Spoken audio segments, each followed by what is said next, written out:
allons à présent évoquer les enjeux US et il y en a cette semaine sur les marchés avec Thomas Kosterg, analyste senior en charge des marchés américains chez Pictet Wealth Management. Bonjour Thomas. Bonjour Nicolas. Vous êtes en duplex avec nous de Genève. Il n'aura pas fallu longtemps, Thomas. Les marchés ont anticipé la semaine dernière un nouveau plan de relance aux États-Unis, oubliant au passage les chiffres décevants, notamment ceux sur l'emploi publié par le gouvernement américain. Chaque mauvaise nouvelle se transformant en une raison supplémentaire d'espérer un plan de relance. Et ça y est, Joe Biden va le détailler jeudi, quelques jours avant son investiture.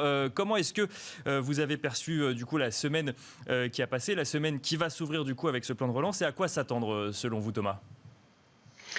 Oui, alors les États-Unis, moi ma thèse principale, c'est qu'on est dans un âge de surstimulation, à la fois de surstimulation budgétaire et de surstimulation monétaire, et c'est un âge qui devrait grosso modo comme continuer. Et comme vous l'avez dit, toute bonne nouvelle est finalement toute mauvaise nouvelle est finalement une bonne nouvelle, puisque ça ajoute encore une nouvelle couche de surstimulation, soit budgétaire, soit monétaire.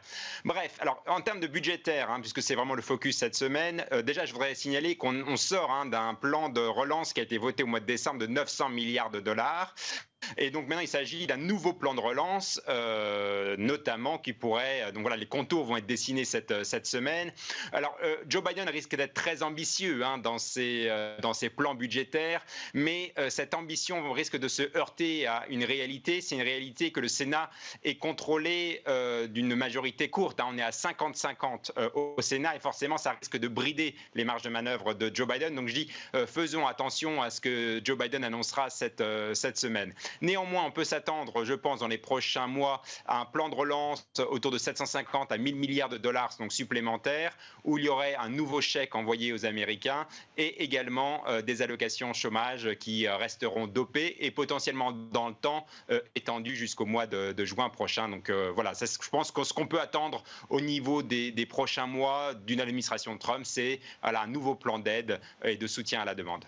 Un nouveau plan d'aide donc et effectivement ce chèque de $2000 qui avait été demandé dans un premier temps par Donald Trump qui refusait de ratifier le traité voté et qui finalement du coup est également demandé par Joe Biden. Si on parle maintenant de la relation des États-Unis avec la Chine et notamment les relations diplomatiques qui se sont renforcées entre les États-Unis et Taïwan avec cette annonce de Mike Pompeo, cette annonce symbolique qui dit les États-Unis avaient pris ces mesures unilatéralement, donc le fait de ne pas reconnaître Taïwan mais de reconnaître Pékin pour satisfaire le régime communiste à Pékin, c'est fini.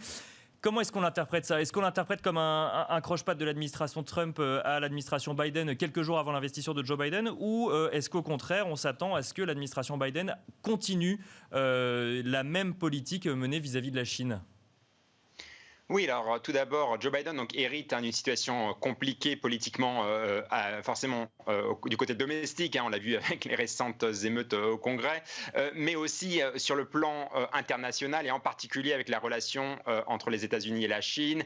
La tension monte d'un cran avec ces nouvelles annonces concernant Taïwan. Donc je le rappelle, c'est finalement ne plus restreindre l'accès des diplomates américains à Taïwan, ce qui est vraiment une montée en puissance de potentiellement des tensions, puisque, encore une fois, la Chine est très attachée à Taïwan. Donc là, forcément, la Chine voit ça comme une ingérence dans les affaires même intérieures de la Chine. Donc c'est potentiellement très important ce qui est en train de se passer sur Taïwan. En plus de cela, donc on a eu les tensions concernant le delisting des compagnies chinoises à la bourse de New York. Donc maintenant, qu'est-ce qui va se passer avec Joe Biden ? Moi, je pense que Joe Biden va très probablement marquer une pause dans les prochains mois. Il va avoir une approche assez complète, assez holistique, comme on dit dans le jargon, de la relation entre les États-Unis et la Chine. Il y a plusieurs pans entre le côté commercial, puisqu'il y a des tarifs douaniers qui sont toujours en place. Il y a aussi évidemment la question de Hong Kong, la question de Taïwan, la question de l'investissement financier et les questions de la bourse de New York. Mais je pense que Joe Biden va essayer de récapituler. Il y aura une phase de récapitulation dans un premier temps et donc d'une pause dans les questions chinoises. Mais au final, je ne pense pas que Joe Biden revienne en arrière sur les actions qui ont été prises par l'administration Trump. Je pense que ça, c'est assez important. Ce qu'il faut retenir, c'est que la population américaine a changé d'avis par rapport à la Chine et il y a eu un raidissement de la vue américaine concernant la question chinoise. Donc ça, c'est très important. Le paysage a finalement changé. Donc on s'attend globalement à une continuité sur ce sujet-là. Il y a un sujet sur lequel on sent qu'il n'y aura pas de continuité, c'est celui de la réponse face à la pandémie. Et sur ce sujet, c'est toujours un sujet qui est hautement d'actualité aux États-Unis, avec notamment cette nouvelle souche de coronavirus contre laquelle il faut maintenant se battre, Thomas. Oui, tout à fait. Donc, si on pouvait être un peu plus optimiste par rapport à cette année, après les potentiellement plus de stimulus, étant donné le Sénat 50-50 après les élections sénatoriales en Géorgie, cet optimisme est quelque part un peu limité par le fait que le coronavirus reste très présent aux États-Unis. Je le rappelle, il y a des nouveaux records chaque jour en termes d'hospitalisation et de décès. Et en plus, maintenant, on a trouvé cette souche anglaise aux États-Unis dans plusieurs États. Personnellement, en effet, je suis un peu plus inquiet que la moyenne concernant cette nouvelle souche, surtout quand on voit ce qui se passe en Angleterre et la hausse très importante des cas, des hospitalisations, etc. Et en effet, je pense que pour les États-Unis, ça veut dire à court terme potentiellement un premier trimestre qui sera, à mon avis, négatif pour la croissance américaine, surtout que la vaccination continue d'être plutôt en deçà des attentes et des estimations. Donc les États-Unis devraient doper le rythme de vaccination, et pour l'instant on n'y est pas. Donc on risque d'être dans un peu un no man's land où finalement le virus risque de continuer de se propager et potentiellement de façon exponentielle avec cette nouvelle souche anglaise, mais la vaccination n'a pas atteint la masse critique. Donc en effet, en termes de croissance, on risque d'avoir des premiers mois un peu chahutés. Donc, et alors justement, si on revient sur Donald Trump qui fait du coup ses derniers jours à la Maison-Blanche, ce que je trouve intéressant de voir avec vous, Thomas, c'est qu'il y a eu les émeutes au Capitole la semaine dernière. Donald Trump qui est visé par plusieurs mesures d'impeachment, notamment à l'origine des démocrates au Congrès. Donald Trump qui a vu son compte Twitter suspendu. On parle quand même d'une personne qui est toujours président des États-Unis à l'heure actuelle, même si la transition va avoir lieu le 20 janvier prochain avec Joe Biden. Pour autant, on a l'impression que les marchés, quelque part, n'en ont plus rien à faire de ce que peut dire ou faire Donald Trump.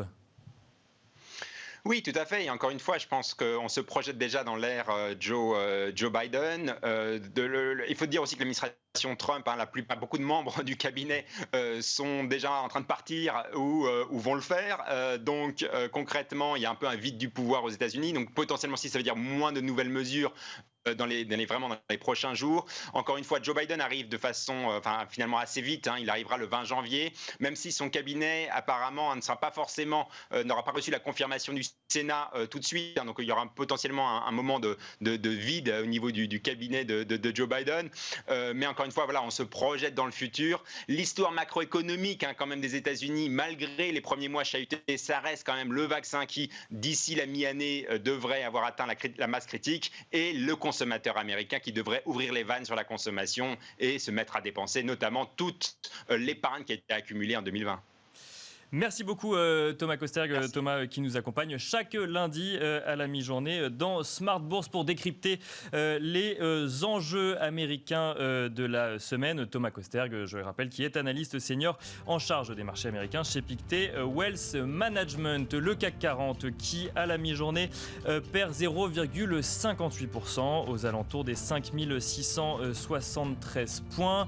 On rappelle que les investisseurs suivront ce jeudi le discours de Joe Biden qui devrait détailler son programme de plan de relance. Joe Biden qui souhaite notamment que le chèque de $600 versé aux Américains les plus démunis soit porté à $2000. La Fed qui présentera son livre beige ce vendredi, et on note également parmi les grosses mesures, ou en tout cas les grosses annonces cette semaine à suivre sur les marchés, notamment l'indice des prix à la consommation mensuelle pour le mois de décembre, donc publié ce mercredi pour les États-Unis, mais également les ventes au détail ou les prix à la production publiés ce vendredi. Voilà pour l'édition de la mi-journée, et je vous donne rendez-vous ce soir à 18h30 sur Bismart.